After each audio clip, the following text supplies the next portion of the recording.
नमस्कार दोस्तों, ये तो सभी जानते हैं कि इस साल G20 की अध्यक्षता भारत के पास है।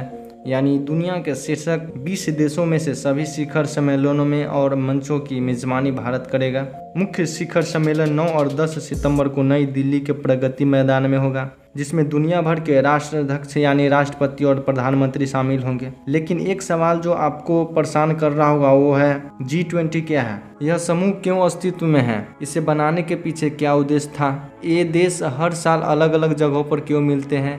आइए इस वीडियो में इसे समझते हैं।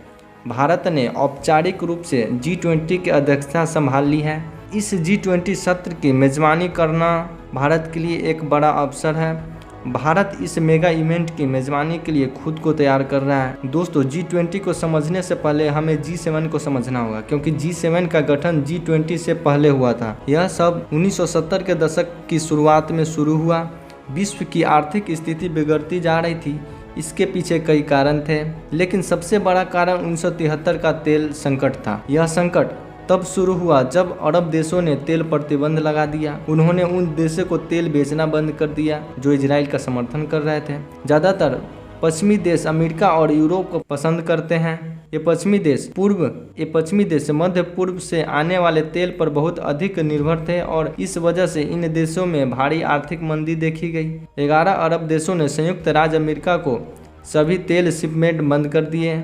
हम द्वितीय विश्व युद्ध के बाद से ऊर्जा की सबसे गंभीर की ओर बढ़ रहे हैं। उनकी सरकारों ने निर्णय लिया कि यदि वे आर्थिक स्थिति में सुधार करना चाहते हैं तो उन्हें मिलकर कार्रवाई करने की आवश्यकता है। अर्थव्यवस्था को पटरी पर लाने के लिए उन्हें साथ बैठकर आर्थिक नीतियां बनाने की जरूरत है। इसके चलते इन देशों के वित्त मंत्रियों के बीच अमेरिका के व्हाइट हाउस में कुछ अनौपचारिक बैठकें हुई। 1973 के शुरुआत में संयुक्त राज्य अमेरिका, फ्रांस, ब्रिटेन और पश्चिमी जर्मनी के वित्त मंत्रियों की बैठक हुई। 2 साल बाद उनमें इटली और जापान भी शामिल हो गए और 1975 में पहली G6 बैठक हुई। यह पहली आधिकारिक बैठक थी। के बाद 1976 में कनाडा इस ग्रुप में शामिल हो गया और G6 समूह G7 समूह बन गया।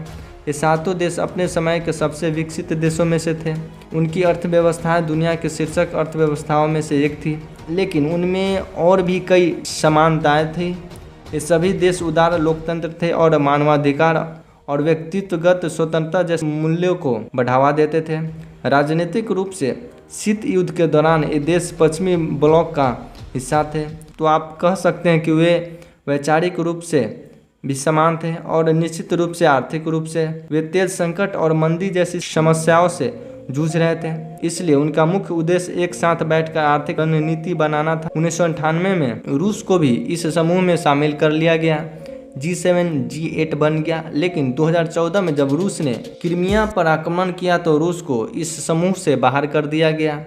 इसी कारण से यह समूह अभी भी G7 है। अब अगर G20 की बात करें तो इसकी शुरुआत भी आर्थिक संकट के कारण हुई थी। 1997 का एशियाई वित्तीय संकट दक्षिण कोरिया, इंडोनेशिया और थाईलैंड में भारी वित्तीय संकट था। वैश्विक बाजारों को चिंता है कि अन्य एशियाई देशों में भी इसी तरह के छिपी हुई खामियां हो सकती है। मैं इसके पीछे के कारण के बारे में बात नहीं करूंगा, क्योंकि इससे विषय बहुत ज्यादा भटक जाएगा। लेकिन यह बात इतना बड़ा था कि इसका असर हांगकांग, लाओस, मलेशिया, फिलीपींस और कुछ हद तक चीन, जापान, सिंगापुर, ताइवान और वियतनाम पर पड़ा। इन देशों में मुद्रा का मूल्य तेजी से गिरने लगा, बेरोजगारी बढ़ने लगी और दंगे भी देखने को मिले। अगले वर्ष 1998 में रूस को भी वित्तीय संकट का सामना करना पड़ा। यही कारण था कि इस समय रूस को G7 में शामिल किया गया था। लेकिन G7 के अन्य सदस्य को भी एहसास हुआ कि दुनिया समय के साथ और अधिक परस्पर जुड़ती जा रही है। विश्वीकरण इतना प्रबल था कि यदि एक देश में समस्याएं होती थी तो इसका प्रभाव दूसरे देश पर भी पड़ता था। और इसलिए यदि हम दुनिया में आर्थिक स्थिरता लाना चाहते हैं और भारी मंदी को रोकना चाहते हैं तो हमें दुनिया की उभरती अर्थव्यवस्थाओं के साथ बैठकर कार्य योजनाएं बनानी होगी। अतः 26 सितंबर 1999 को G7 के वित्तीय मंत्रियों की बैठक के दौरान G20 समूह की स्थापना की गई।